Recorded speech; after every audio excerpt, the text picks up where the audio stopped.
Hey everyone, this is Lipi and welcome back to my channel Lipi Life Story. আশা করি তোমরা সবাই খুব ভালো আছো আর আমিও খুব ভালো আছি। সকালে শুরুটা করেছিলাম বাপির কারখানা থেকে।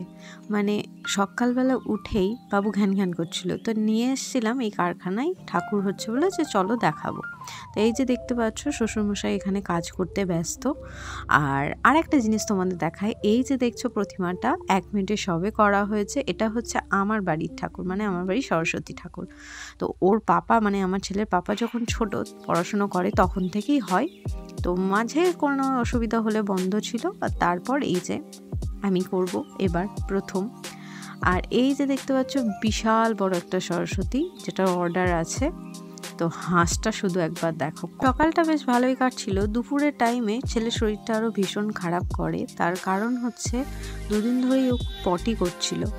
আজকে পটির মানে এটাও বেশি হয়ে গেছিলো, যার জন্য ওকে ভাবলাম যে ডাক্তারের কাছে নিয়ে আসাটা দরকার। এবার ওষুধ খাওয়ালে শুধু ওষুধ খাইয়ে হবে না, কারণ ও তো খুব বাচ্চা, বলে ওষুধ খাওয়ানোর থেকে আমার মনে হয় ডাক্তার দেখিয়ে নেওয়াটা বেটার। তো চলে এসেছি আমি বেড়া ডাক্তার। বলো বলো বলো, এই দেখো এদিকে বলো বলো, ডক্টরের কাছে এসেছি, বলো তো ডক্টর।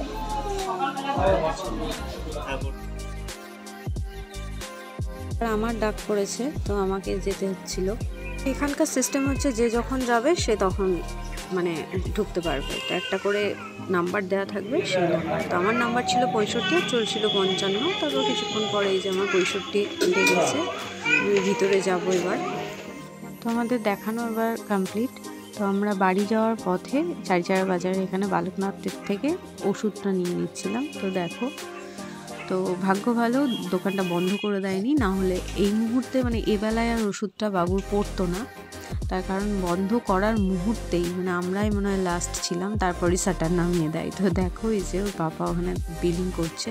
তো আমি আমার ভিডিওটা এখানেই এন্ড করছি, আর পারলে আমার ছেলেটাকে আশীর্বাদ করো যাতে খুব তাড়াতাড়ি সুস্থ হয়ে ওঠে, আর তোমাদের সামনেও আমি একটা সুন্দর ব্লগ নিয়ে আসতে পারি। তো থ্যাংকস ফর ওয়াচিং, টাটা।